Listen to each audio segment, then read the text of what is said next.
Hello दोस्तों, प्रणाम। Welcome back. आपके अपने बैंड नोटेशन स्टूडियो चैनल पर। पिछले लेसन में हमने नेचुरल नोट्स, टोन, सेमीटोन और शार्प और फ्लैट का बेसिक कॉन्सेप्ट समझा था। आज हम उसी का नेक्स्ट स्टेप सीखेंगे, जिसका नाम है एन हार्मोनिक चेंज। ध्यान से समझिए। म्यूजिक में कभी-कभी ऐसा होता है कि अलग-अलग नाम वाले नोट्स होते हैं, लेकिन जब हम उन्हें बजाते हैं, तो उनकी साउंड बिल्कुल एक जैसी होती है। इसी कॉन्सेप्ट को हम कहते हैं enharmonic change. Simple language में सेम साउंड लेकिन नाम अलग। अब एग्जाम्पल से समझते हैं। सी शार्प और डी फ्लैट, इन दोनों का नाम अलग है, लिखने का तरीका अलग है, लेकिन जब आप इंस्ट्रूमेंट पर बजाएंगे तो दोनों की साउंड बिल्कुल सेम होगी। इसी तरह एफ शार्प और जी फ्लैट और बी शार्प और सी। अब एक और इंपॉर्टेंट बात, कभी कभी हम डबल शार्प और डबल फ्लैट भी यूज करते हैं।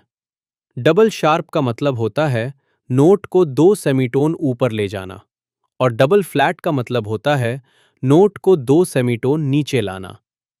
एग्जाम्पल, एफ डबल शार्प की साउंड जी के बराबर होती है और ए डबल फ्लैट की साउंड भी जी के बराबर होती है। यानी F double sharp equals G, A double flat equals जी।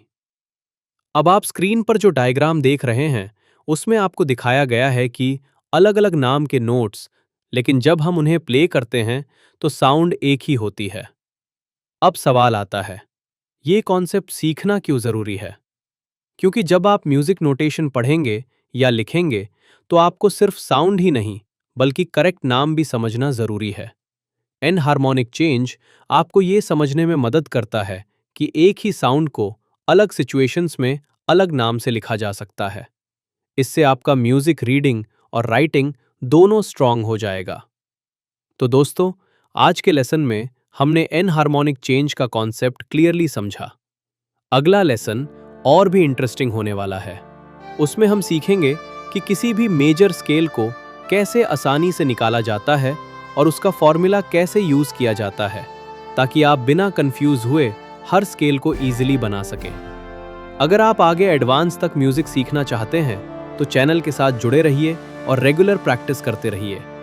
आपको ये लेसन पसंद आया तो लाइक करें, सब्सक्राइब करें और बेल आइकन दबाना ना भूलें। मिलते हैं नेक्स्ट लेसन में। जय हिंद।